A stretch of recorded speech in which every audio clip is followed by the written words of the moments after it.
What episode is this? 30? 30. Episode 30. I know that's a big milestone. Not bad. Not bad. We've been doing it for about a year now, so one every other week roughly. Nice. It's not too bad.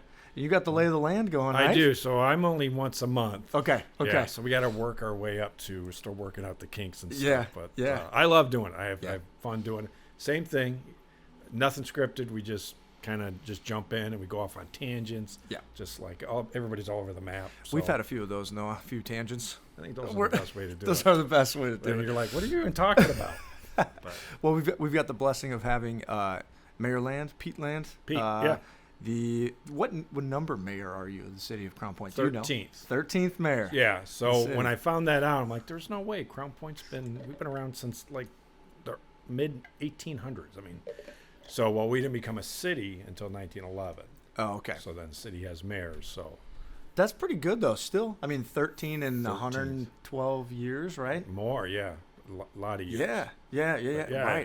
Right. So, So, I mean, they stay for a while. They do, yeah. That's pretty cool. So, That's awesome. And I'm like a huge history person. I just Are you? love history. You know, that's something that we could probably talk about because that's one of the things. Even though I'm like, I mean, you can ask Noah, like we were kind of talking about a little bit.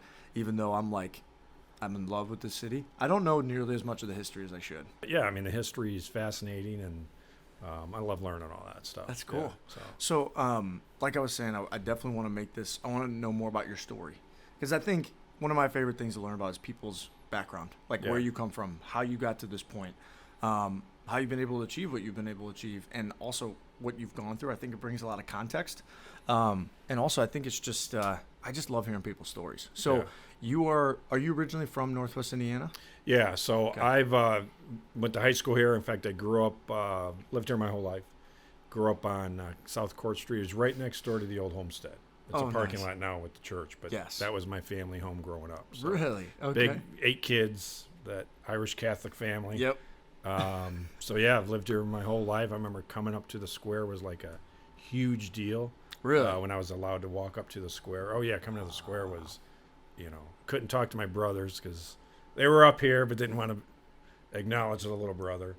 But yeah, no, and just that grade school I went to was South Ward, which is now condos. Yep. That was my first grade school. On South Court Street. Yeah, That one. Yeah. Yeah. Yeah. Nice. So I went to elementary school there, and then Lake Street and stuff. But Wow. yeah, I mean, all my siblings moved out of Crown Point, just different life journeys where they took them. But I All pretty much, 7 other siblings. Yeah, so I'm the only one that stayed in Crown Point. Well, back in the day, it was more common for people to be like, "I'm leaving this place." There was. Now I feel like it's people leave. At least when I'm finding people my age who are starting families, and we'll talk about this more. But when they leave, they're like, it actually isn't that bad there. Yeah. And a lot of people do come back. Yeah, and you're right. So- And back then, it was, at least in my family, 18, 19, you're off on your own doing Get to work. wherever life took you. Go to That's school. right. Yeah, that's right. Work or school, or you're paying rent. So what was that like? So you grew up with 8 kids, Yeah. 8 siblings, including yourself, in a house on Court Street Yeah. in Crown Point. What was that like growing up, and what was that like with your parents? Like, how were you raised? What were some of the things that your parents taught you, like values, principles, as a young Yeah, kid? so they were both. My dad died when I was in high school, but I'm sorry. they instilled on me because with that many kids, you were taught to be very independent very early. So a lot of that was just by the nature of that's how my mom and dad raised me. Is be independent and make your own decisions. We're here for guidance, and then we grew up with not a lot of money at all. So we shopped at secondhand stores and everything like that. So that sucked at the time. But now as you get older and into adulthood, and certainly when you have your own kids, then you appreciate what you have and how hard you have to work to get it and keep it. And so, yeah, I learned a lot from my siblings and my mom and dad. Where were you at within the 8? So I'm second youngest. So Second I have one youngest. younger brother, and then Okay, everyone else older. everybody else. is And so at older. that point, you were in high school when your dad passed, which I'm sorry to hear that. Your mom took care then of. Yeah, Mom was a rock star. She was she ran with the ball and earned 2 master's degrees, moved to the Loop downtown, and ended up quitting that, joining the Peace Corps when she was in her mid-60s. Wow. Yeah, and did her stint in the Peace Corps, and ended up living all over the world. She'd come back. She kept her condo in Chicago, so she'd come back, and then she'd say, "I'm going to go live in China for a year, or I'm Wow. going to live in Ghana for a year," and just did a lot of work with the United Nations. So Wow. she set the bar pretty high. So, and she didn't like and tolerate complaining. Yeah. So quit whining about it. What are you going to do about it? Was her kind of approach. That's awesome. So That's cool. Okay. So you grew up that way here in Crown Point. What was it like for you at the time growing up in Crown Point? You said it was a big deal to go to the square. Like, Oh, what was it yeah. like, thinking about Crown Point back then versus now? What was it like? yeah, I mean, so it wasn't. We were typical. There's nothing to do in Crown Point. Yeah. You You still hear Um, that today, yeah. which is funny. I'm like, are you crazy? But no, I loved it. I loved my high school.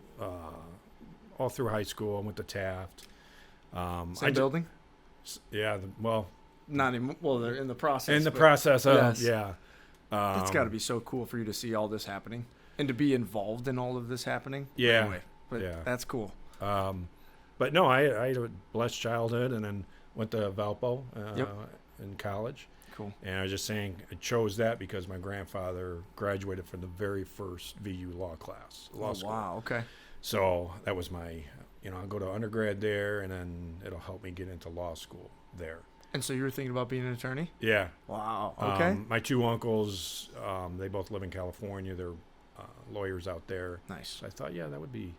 And then just when I graduated undergrad, I'm like, I'm really burned out on school, which I wasn't. I mean, but I told my mom, hey, I'm going to take a year off. I'm going to get a job, earn some money.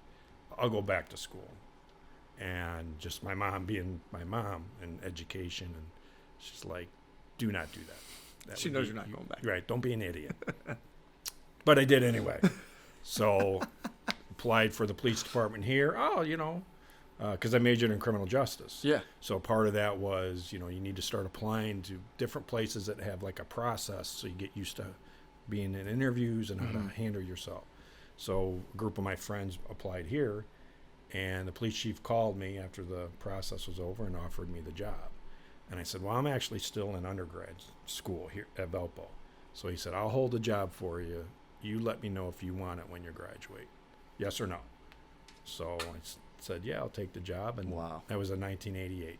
That's awesome. I know. And you didn't go back to school. Did not go back to school. Did you know you weren't going to go back? Did you just tell mom that, or was it? Did you think maybe you would? I still thought I would. Okay. I still thought, and then because there's no police officers or law enforcement in my family. Gotcha. So, So you were kind of the first one. yeah. That's cool. So, but ended up. I mean, how cool is that? Yeah. It gets to keep me in my hometown, and now I'm a police officer here, And for how long was So- it again? so I worked there 34 years. And retired from there, Retired there last year. and became the mayor. Yeah. Wow. Yeah, it was quite the journey I wasn't expecting, but yeah.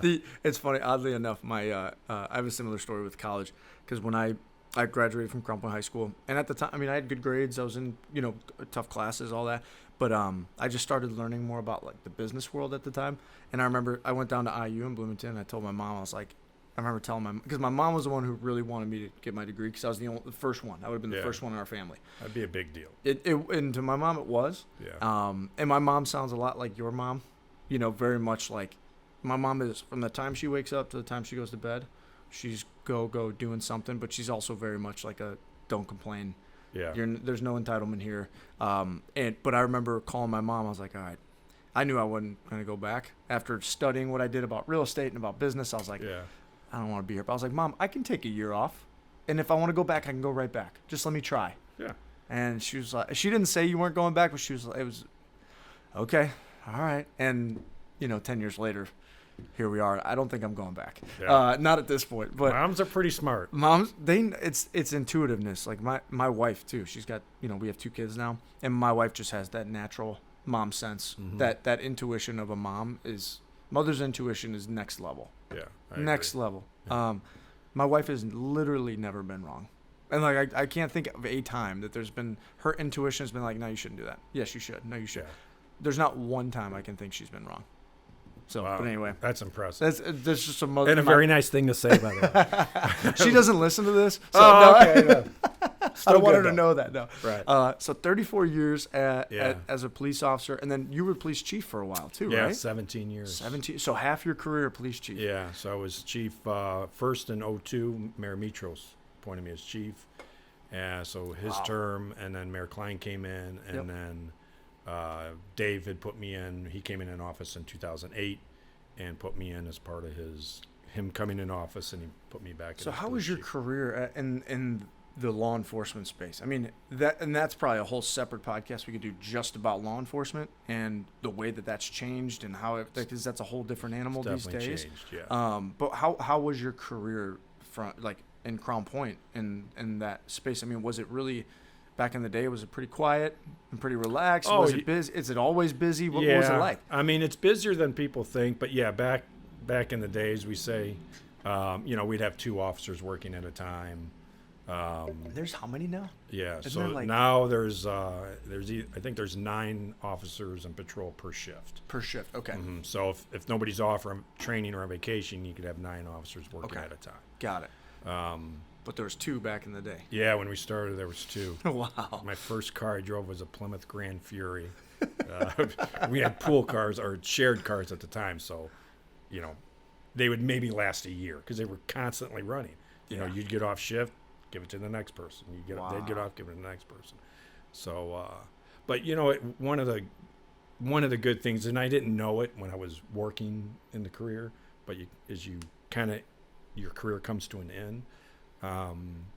It lets you see a different side of Crown Point, and I don't mean that bad. Just you see if you work here or if you live here and you work somewhere else, you see a certain segment of Crown Point. But it allowed me to see like all of Crown Point, the good and bad. So it just overall was a positive thing. I always say I was very blessed to have this. Yeah. Not everybody can do it, and like you said, Sure. it's much more challenging now for officers these days. But and then being police chief was just I'm very lucky that I was able to do it twice too. That's pretty rare. How was that jump from an officer to police chief? Was that a pretty significant jump in terms of responsibility, in terms of, and what does that look like? I guess I don't necessarily know. Now everyone's reporting to you, basically? Yeah. Okay. So, you're the CEO, so everything that happens falls on you. The good stuff you get credit for that I didn't really have anything to do with Everything that. bad. And the bad stuff that you come on into you. the office and he did what? Yeah. That kind of thing. But even from learning the budget. So I didn't know anything about running a police department budget. So I literally set up a desk with the clerk treasurer in the clerk treasurer's office at the time, and she literally taught me how to operate a budget. And Wow. so it was just like That's very pretty cool. basics. But once I got in it, I loved it. And Yeah. I love challenges, and I love all that stuff. So That's awesome. yeah, it was good, and worked with a great bunch of employees over there. And like you said, I'm sure you learned everything that you could probably possibly learn about Crown Point doing that for so long. Yeah. And like you said, the good and bad. I've got quite a few friends that work on the department, and I'll always ask them, "They're busy? What's going on?" And they're always like, and they're guys I grew up with, and or friends, clients, and they're always like, "Hey, you would never think, like you'd never think some of these things that are happening behind the scenes because you look at Crown Point." And they're like, "But there's some crazy stuff that goes on, man." There's some and interesting people. and yeah. that's what they say. And I'm like, you just think you're like, man, this place is amazing to live. It's very safe. I mean, I believe we just got voted, right? Like one of the safest, if not the safest in Indiana. Yeah, so I came across, because I'm still on a lot of the email chains and from different statewide national groups. So it was right before my state of the city, and so I get the email that every month we report our crime data to the FBI. I mean, all departments do, and they just pull it right from our database. So for the first quarter of 2023, with population or cities in Indiana with populations over 30,000, we are the safest city in the state. That's amazing. Yeah. That's huge. Yeah, huge. Amazing. I mean, yeah. Wow, that's awesome. Yeah. Really cool thing to say. I know, and Like, it's especially after doing it for as long as you have. I mean, that's literally what the police office, the police department's job is. Yep. Right. And it's, we've always been really fortunate that even during the tumultuous times in, law enforcement, that and we see what other communities in their police departments, they're not always on the same page for a whole bunch of different reasons. But we've always had great support from, just our regular citizens, our business community, and that's huge. You need a great group of citizens to make your police department succeed. Yeah, one of my best friends and my jiu-jitsu coach, he was a... Wait, you do jiu-jitsu? Yeah. I've been training now for 5 years. Yeah. Holy smokes. Yeah, man. Yeah. But my coach, I should say my Professor Mike, because he's a black belt. But Professor Mike was a West Side of Chicago police officer. And he was, and actually, technically, I believe there's 23 districts. And District 11 was the one he was in, and that was, people think the South Side, which is bad, but there's one part in the West Side that's actually worse. And he was gang intelligence of that district. So he did that. Some stories. He did. Oh, he sure does. And Mike would walk in here, and you'd be like, "Holy crap!" Like he's like 6'5", bald, big beard, fully tatted up, scary man. Yeah. And a Brazilian a second or maybe third degree black belt now. The guy he's a beast. Yeah. But exactly what you talked about from the citizen side of things, like after they had their kids, they were just basically like, I can't do this anymore. Because from this, I do feel like there is a lot of support in this community, which is great, man. I mean, at the end of the day, to have the safest community, and we don't have to get into a conversation about defunding police, but it's pretty clear that it's necessary to have a safe community. And I see all of the people and all the great people who are citizens or live in the area that are now becoming a part of the department. I mean, at the end of the day, you know this more than I do, but you're putting your life on the line. It doesn't mean that, you're putting your life on the line. Yeah, I mean, you are. And to do that and wake up every day and know that could happen is something that I can't fathom. And most police officers are doing it for the right reasons. And to think that you're out there doing that every day, leaving your family, and then there's the citizens who are actually in the community, if they didn't support, how hard of a job would that be? It'd be tough. Yeah, it would really be tough. And I always liked. We got a great group of police officers and civilian staff. But I always like when we get applicants that are wanting to join our department, and they're from Crown Point. Yeah, went to Crown Point High School, or it's so they cool. just chose to remain here.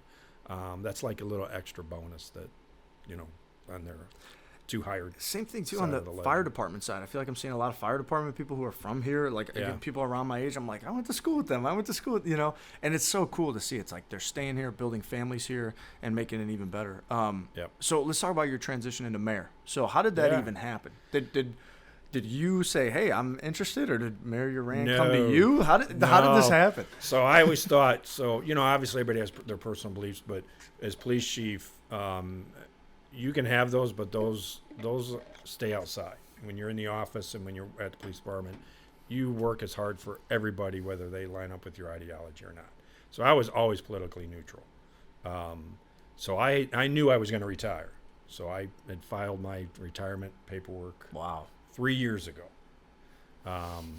And then I was kind of like, I had a couple things lined up that, I was going to pursue.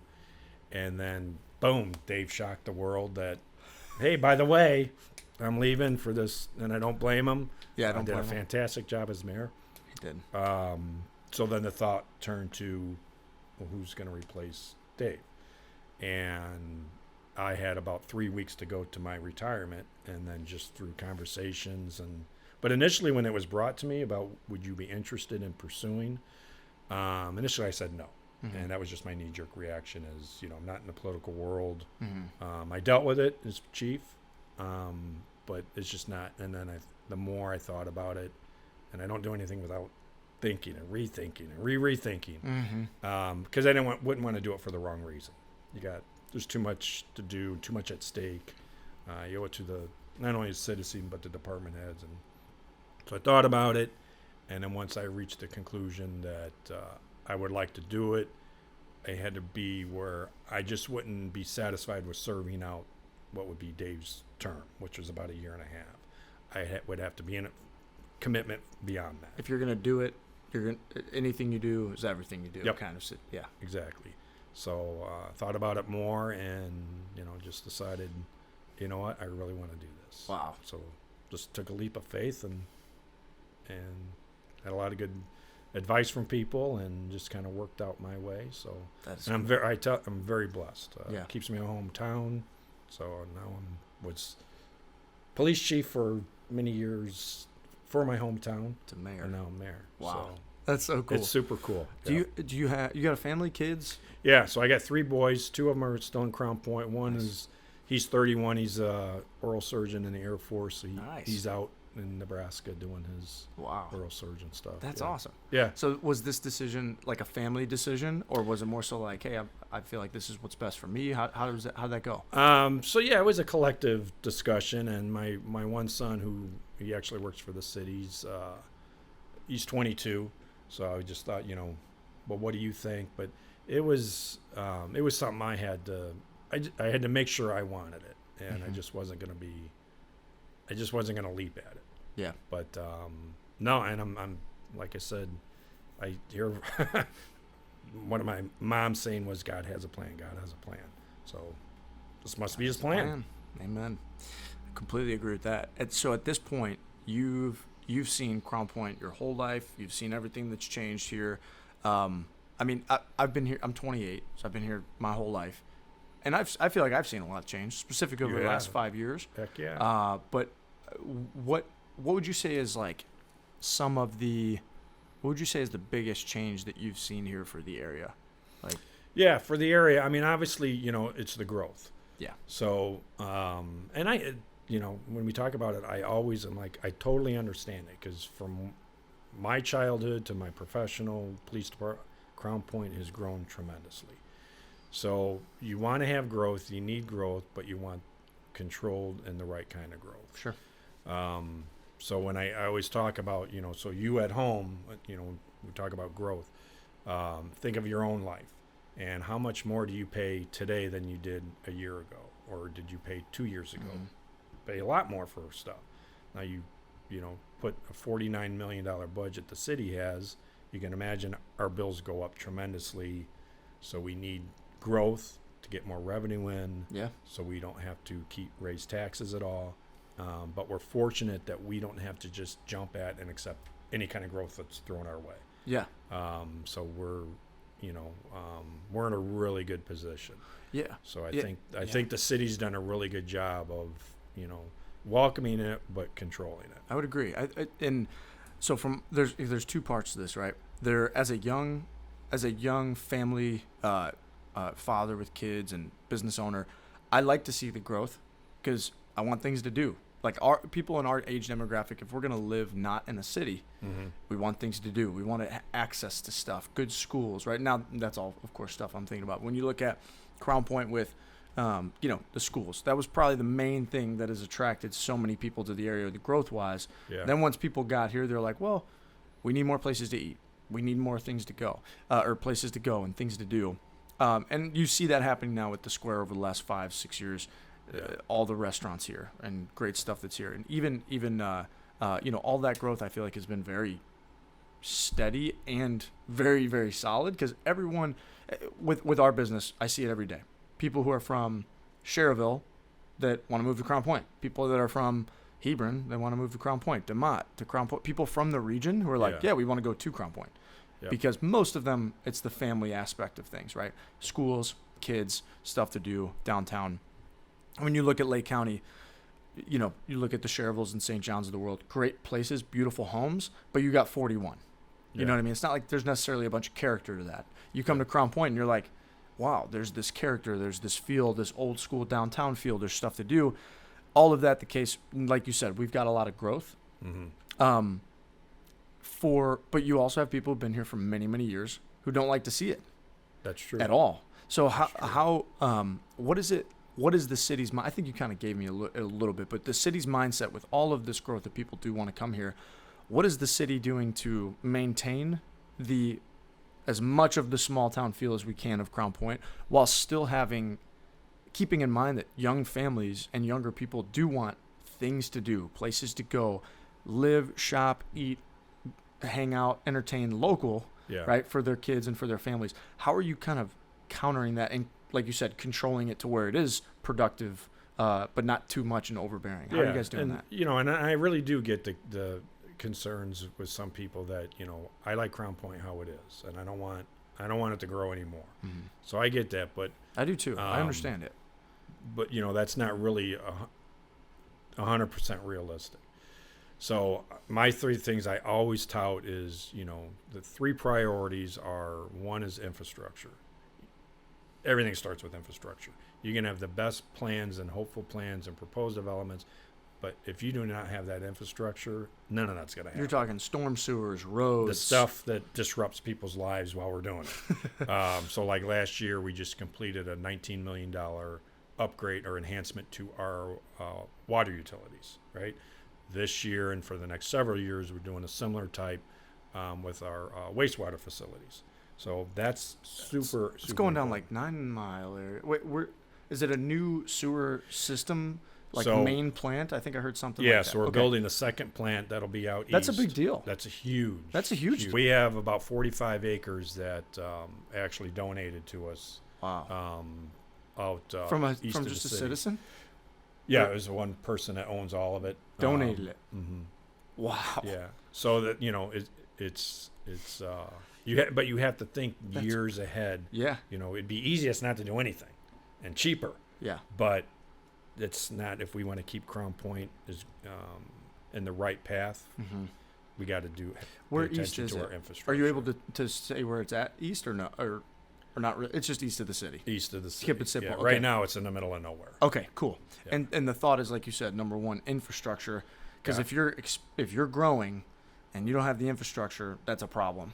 Yeah. Sewer backups, water issues, all kinds of stuff. And just my short term, talking with mayors and other leaders from around the state, they have great development, residential development, but we don't have the infrastructure really to sustain it. Well, that takes years, so you got to have that in place first. Wow. Okay. Very cool. That's my thought. So number one is infrastructure. Yep, and then infrastructure will bring about development. So if your infrastructure set, then you can let's look at development. And we get meetings all the time with people that pitch ideas, and we were thinking about this, and some of them are that would really. And I always look at it. It's so simplistic. I'm a resident of Crown Point. You're a resident of Crown Point. I look at it like I would go to that. So even if it's not in my wheelhouse personally, I tell developers we got to have it like a Crown Point resident would. Yes. I would go to that. Yeah.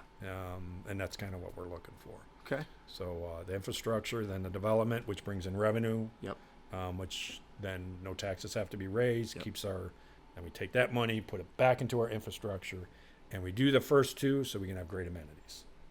So work hard on the first two. Allows us to have the amenities, which is why people live here. Yeah, absolutely. So. And it is true because like when I go to the Plan Commission meetings, there's a hint of, I think, slightly skewed to the old school side of like protect, right? Which I think is good. Yeah, I think it's good. At the same time, like you're saying, it's we have to also understand that like all the people that do want to move here, I feel like it is really well controlled growth. Because there are a lot of people who do want to come here and stay here, and then you see all the overdeveloping in areas like that, and that happens all of a sudden, then you lose what it is that makes Crown Point great, and makes it awesome. Right. I'll say from my experience in the real estate side of things, I talk to people every day who are not, maybe they're not from Crown Point, but just by getting to know them, their values, their principles, the way that they live, they might as well be. And I don't feel like it's a lot of people that are like coming to Crown Point trying to take that away. They're only enhancing it. And I feel like I see that every day. I've only had a couple people I've talked to wanting to buy houses here. I'm like, maybe you should not. Yeah. That over there, that'd be pond's good for you. Exactly. Yeah. But honestly, it's and I say that joking. But the thing is the majority of people. It's cool to see the people coming here because I genuinely do feel like they are making it even better. They have the same mindset as people from Crown Point, and we want to protect that and make it even better. At the same time, while not overdeveloping. For years, the biggest issue was commercial space. Like, where do you go to eat? Where do you go to have fun? Where do you go to entertain? Yeah. Which is still a problem.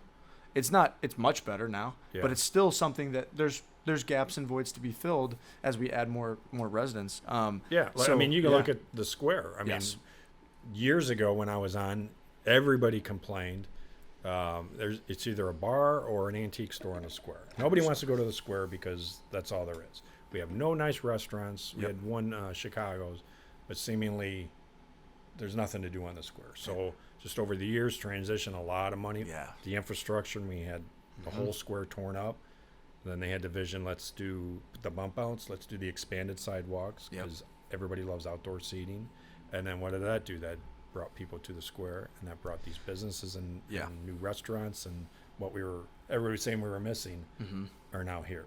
Good. So that you guys are thinking long term with adding more infrastructure, but at the same time also still trying to protect that overgrowing and just letting anything happen and anything come here for revenue. That's not the goal of the city. Yeah. Like I said, and Dave did too, and the city council's kind of on the same mindset as. I've met with developers that pitch an idea, and they're not even done talking. I'm like, there is no way that would be, I don't think, good for Crown Point. Yeah. So, and it's that fine line. If you own property, and it's zoned the right way, and you want to build something within that zoning, all the city can do is make sure you follow our rules. So I can't tell you you're not building that business. Right. But what we can do is we have certain standards, and they're pretty high, and we're going to make sure you follow. Very cool. Okay, awesome. Then let's talk about like other things like issues wise, because I feel like you said, Crown Point's in pretty good shape. Like we're sitting in a really good spot. I feel I issues wise, I mean, I think that the top of the list is probably what you hear is parking on the square. Yeah. Which you guys have done a lot for that. I was thinking about it yesterday because I mean my business is here. I live 5 minutes away. My wife and I eat here with our like I'm eating on the square almost every day. Yeah. You know, whether it's lunch or dinner or both, we're getting food from here, supporting all local businesses. But even though, like, you have all of that parking that you guys just added on the east, almost 200 spots, maybe even more. Yeah, more. In fact, we call it the municipal post office lot. That'll be open today. Oh, no way. So if you see, I just saw it, and I'm take some drone pictures of it this morning. It's a very big parking lot. Yeah. With how we reconfigured it and everything. It's full everywhere.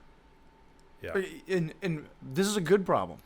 It is. When I was a kid, there's no way that you never had an issue finding parking on the square because it was antique shops and bars. Yeah. There's no issue. And now it's a beautiful blessing to have the problem that everybody wants to come downtown to eat and shop and have fun and hang out, that you can't find parking even though you've added hundreds of spots. So at this point, everybody's talking about parking garages, right? Is we're going to get a parking garage. Is there anything else in the works that the city is working? Because that's on the east side, and it's crazy. As crazy as people would say, they're like, that's so far away. Like, it's literally right there. But as people, I'm in there too. Yeah. When we come up here, I'll do like 2 laps. All right, hope I get lucky. If I don't, then I go to the east side. Go to the east side. It's so true because that's exactly how it is every time. Every time. And it's true too because there's always be like, okay, so it's 1 block. I mean, for crying out loud. But so we're if you were, I know. We're so So if you were in Chicago and you got a street parking a block away from your destination, scored. Yes. I totally got lucky. You'd be bragging about it. Coming to Crown Point, everyone's pissed. So, but you're right though. If you're from Crown Point though, you feel like the post office is a mile away. Like it's crazy, but it's literally 1 block. So what about? But everything kind of takes place obviously from Main Street over to Bulldog Park. Yeah. So that's why people I think feel like it's so far. Is there anything in the mix like there's nothing you can do on the square, right? So the square is what it is. But in between maybe Bulldog Park, is there anything maybe over on this? Is there anything else that the city's working on? So you're right. So when we talk with business owners, so there's on the square itself, there's nothing we can do. But we're going to add another parking lot to the west side. That'll be this construction season. Oh, very cool. So that'll be and people forget. I know it's used a lot with when Cal Ripken games are going on, but there is a municipal lot over there. It's massive too. It's a big lot. So we're making some enhancements to that, which will add parking, and then we're putting in a brand new parking lot next door to it. Oh, like next to the Sitco, maybe right over there? Well, just it's like, so you got the municipal lot, and then it's kind of, it's grass right now. Yeah. That everybody parks on. Oh, the I know what grass. you're talking about. Yeah. So that'll be done this construction season. Awesome. And then we're going to improve some signage because we have a lot of lots, and people don't always know. Oh, I didn't know there was a parking lot there. That's I don't good. know how many people. I never knew. Again, it's a block away from the square. I get that, but nevertheless, and we're hoping with the additional lot, when we have big events at Bulldog Park, that'll help people not parking That's in awesome. the square. So yeah, it's you know, you got to kind of think outside the box, and That's cool. but I yeah, love it. I mean, it's a great problem to have, and we're It is. always, believe me, we are always super supportive of our business community. Anything we can do to help, I always tell them. You know, we're your PR people. If you need us, let us know. We'll help you. Yeah, and thinking on the west side, like even like the you know the lot that's in front of Wheeler's football football field, which the fact that these kids are getting turf fields is incredible. Yeah. These kids are so lucky. We'll talk a little bit about schools too for a little bit, and then I don't want to take too much of your time. Whenever you need to go, you tell me, because I could sit here and talk about Crown Point for every day, all day. But so okay, parking obviously is being worked on, and it has been worked on with Yeah. everything you've done on the east side and what you're talking about on the west side. I just love the fact that like I said, on a Thursday night yesterday, I'm driving around to go pick up some food, and I'm like, it's hard to find a spot. What a freaking blessing this is. Yeah. The fact that like you're saying, as a kid, that was never the problem. Never. And now it's every day it's the problem. And you watch, you know, I sit here and work and I watch it slowly moving around the square, and I try to get out, and I'm like, the fact that that's how it is, that's how Crown Point should be, is the downtown is bringing people here to eat and have fun and entertain. So So we good. have quarterly meetings with our business community, and it's just like information sharing, ideas. Hey, what do you think about, or what are we doing wrong, or you know. Love that. And one of the things they said, which I was really glad to hear, is when we have big events at Bulldog Park, how does that affect your businesses here? And they're like, we do very well when you guys have big events. That's awesome. Because people will leave there, They go eat. transition up here. That's awesome. So that's city providing great amenities for not only our residents, but you know, region residents, and then it helps our overall business community. The big tournaments at the Sportsplex that we have, the national tournaments. I was out there this huge. morning. We're hosting a big tournament today or this weekend, and then next weekend we're hosting a bigger tournament. And what do people do? They I go got eat. 2 hours. Let's go eat something. So And cool. we want them to eat and do something in Crown Point. I love seeing it. All these business owners that own these restaurants and these places, most of them are friends of mine, and I love watching them. The way that they've grown is so awesome to see. Like, and plus, selfishly, I'm very selfish about this. I love eating all their food, man. They all Heck do yeah. a great job. They do. They're all good. I've eaten at them all. Yeah. And now the schools, right? So the schools is kind of attracted people. Yeah. Every school is being touched. Every school has a project. And like that. what's the total? I mean, so we got brand new Taft going in, Yeah. which is, I mean, what's the cost of that building? That I Roughly. don't know. I know the overall project collectively is about $300 million. Wow. Okay. So when I first heard it, is it Rick? Is Rick who's the? No. The superintendent? Yes. Is it Todd. Todd. Well, I don't know why I thought Rick. Todd. We've been trying. We need to reach out to Todd because I'd Great love guy. to talk with Todd. Great guy. I think he's done a great job so Yes. far. I agree. I'd love to talk with Todd about it. But I mean, you're talking about. All right, we've already got this great school district. Can you talk a little bit about everything that the city is doing and the school corporation is doing to make it even better? I mean, I know it seems like every building is being worked on one way or another. Yeah. But what's kind of the vision there for the school district and school corporation and everything happening with the city? Yeah, so there, you know, and Todd was on my podcast, Lay of the Land. By the way, shameless plug. Shameless plug. So he was on there. So he, you know, one of the concerns people have is, you know, all this development, you know, our schools can't keep up or crowded. So he explained it really well. He used me as an example. He goes, you have 3 sons. 2 of your sons, and you're a Crown Point resident, 2 of your sons are no longer in the school system. Your youngest son will be gone next year. He'll be a senior. And then you won't have any kids in the school system, but you're still a resident here.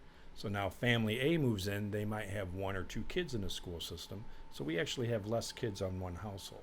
So as we have new kids coming in, but we have a lot of kids.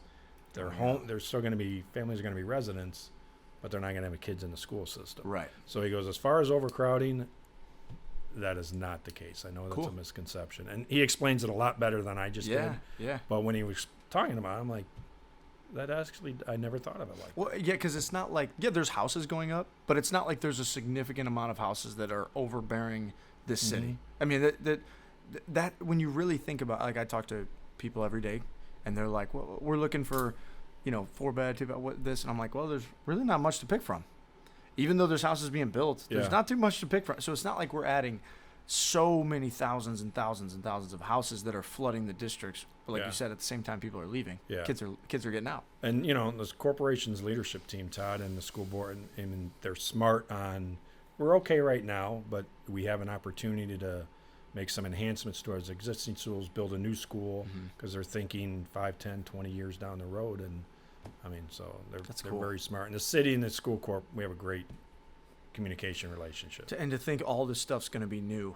All these kids. I mean, when I grew up playing, I sound so old. When I grew up playing, now back in my day, as a junior bulldog. The junior bulldog. Oh yeah, we played on like straw and dirt fields. Yeah. These kids have 2 turf fields over there. Yeah. All the schools have turf fields. They all have school. The sport, what kids have as they grow older from a sports perspective is unbelievable. It is. For the size of our community, not being this, it's not like a Fishers or a Carmel, but all the amenities that we have from sporting facilities is incredible. So sports is not the problem. Sports are not the problem. Here we've got, which is awesome because that's my background is sports. I love it. I love to see it. So, but everything that the school's doing from all the new and renovations, it's huge. Yeah, it's huge. Yep, and they're expanding everything. So they're expanding and enhancing athletics, but theaters are going in. The Wheeler's getting a new theater. Nice. Taft, the new Taft will have a theater. Nice. The high school's expanding their theater. My son's in theater. All my kids were in theater. They're expanding the theater program there. Oh, that's cool. So it's, it's not just athletics. That's great. They're looking at everything. And so, what would you say for you, Mayor Land? What's the most difficult part about your position as the mayor of Crown Point? What's the hardest thing? Man, I mean, there's just it just getting everything done that I want to get done. So one of the, I can be very impatient sometimes. I have an idea and I'm like, oh, that's a great idea. Let's do it. Yeah. And then staff's like, that's a terrible idea. What are you thinking?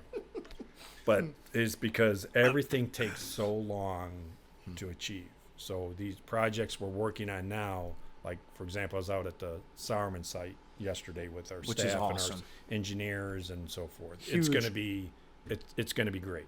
Well, that's the video we need to do, Noah. We need to do a video. And sorry to cut you off. We want to do a video for that and kind of highlight everything going on there because I hear that a lot from people moving to the area. It's like, where do you go for like parks or like stuff to do outside with kids? That's a big thing. And I was like, well, Sauerman Woods is going to be that'll be big. Yep. As I always build, I want it to be a destination. So we'll have the amenities part because that's kind of our start. Is we're building this massive lake. I mean, and it's huge. So for the memorial. Well, that's part of it. Yep. Okay. So we're so the size of the lake. So I tell people, so your high school track, you'd have to walk around it twice to walk around the lake once.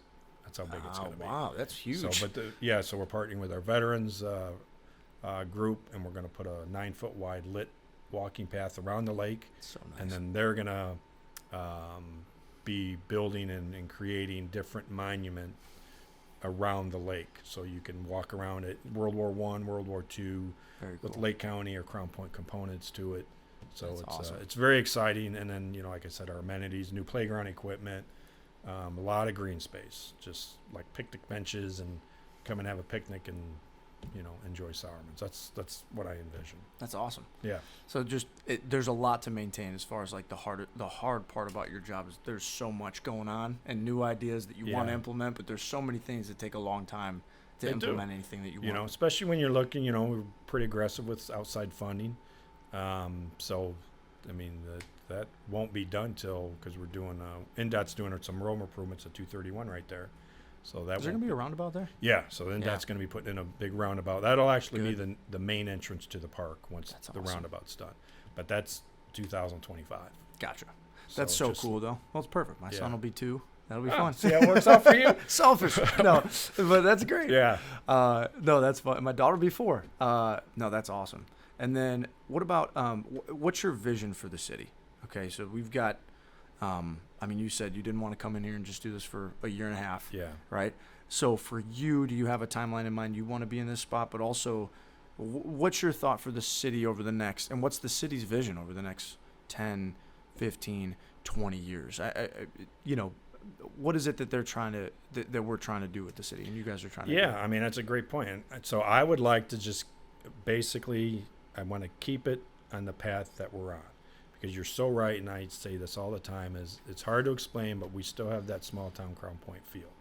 All the festivals and the summer music concert series that I'm big on, and I want that all free. We have some ticketed larger scale talent coming in, but I want it all Which is free. awesome. Yeah. Was it Chris Jansen the other day? Oh yeah, he was. I missed that it. was a fantastic. Was it good? Oh, he Was put it on a packed? great show.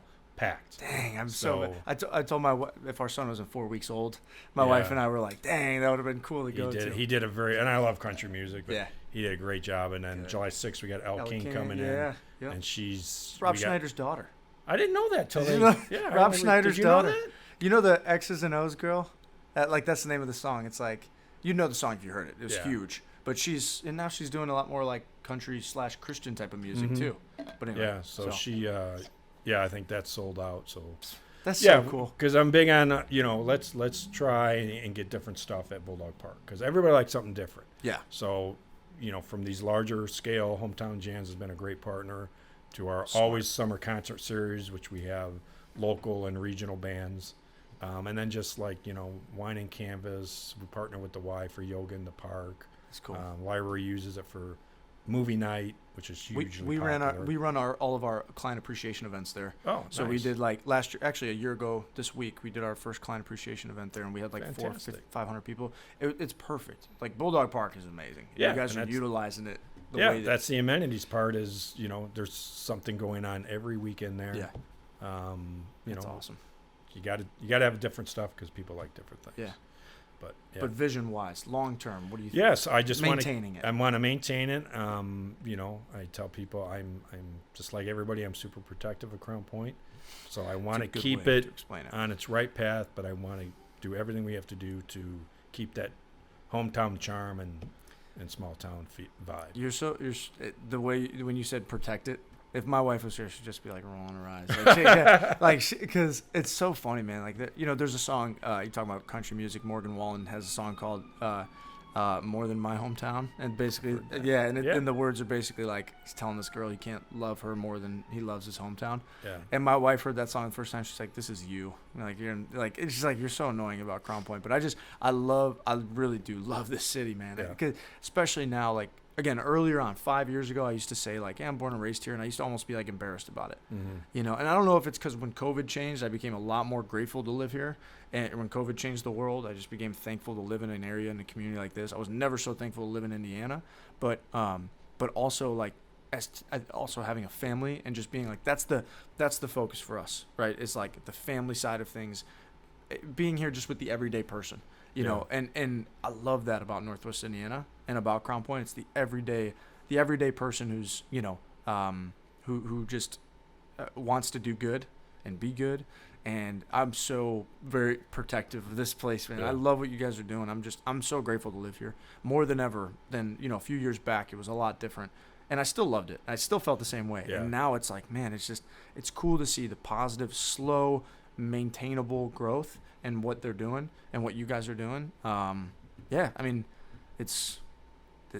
love it. I'm very grateful for what you've done. So thank you. you. Appreciate. Got a great leadership team, so rely on them a lot. So, Yeah. But yeah. Anything else you wanted to share maybe with, I don't know, the two people who watch our show? Anything else that you care to share as far as a plug for the city or anything that's going on, anything new, any new news that might be worth mentioning? No, just we're winding up this summer. I know road construction is just a pain in the you-know-what, but, you got to do it. So everybody's been very patient. And It'll always be a problem in the region. I mean, right. Northwest Indiana, their winters are been kind of mild, but Yeah. they wreak havoc on the roadways. Yeah. But no, I just we'll keep doing everything we can. And I always stress, if somebody has an idea, and I say this at my community forum every month, if you have an idea, call me or call somebody, let us know. We've done a lot. Just started off with, I got to get an idea for you. Have you ever tried whatever? And a lot of times we're like, no, we haven't tried that. Let's implement that. Open-minded. So, yeah, reach out and it's your community. We just happen to be in positions that we can make decisions to do it. Mm-hmm. So That's cool. lay them on us. I love that. Did you ever think you'd be the mayor? No, I did not. But like I said, I'm very blessed, very happy. Yeah. Love coming into work every day. So What good a cool, stuff. what a cool, like, yeah, it's, I mean, it's like a picture perfect type of a story from here, involved with the police force for so long and running that. And then, I mean, when I was talking to Mayor Uran about it, he's like, there's nobody more qualified to do this. I was like, that's awesome. Yeah. And so I forgot to plug this in the beginning. I went to Signs on Time the other day. I don't know if you saw the shirt. Oh, This I is did like not an see old that one. No. vintage shirt. So Wow. my wife and I went to go get like something for a gift for somebody, and she had been in there not long ago, and she saw some like apparel in there. So we went in there. Signs on Time was actually where I got my first real estate signs 10 years ago when I started. But so I went in there, and it's like, and we go in there, and it's an old building, right? An old business, been there a long time, and I saw all this old like vintage.